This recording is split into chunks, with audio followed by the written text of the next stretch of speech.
నీకే. కానీ దుష్టుడు ఏం చెప్తాడు?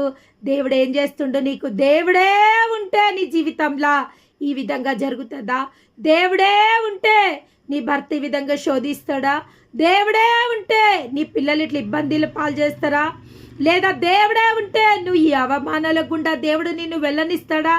దేవుడే ఉంటే ఈ యొక్క నష్టం నీకు వస్తుందా?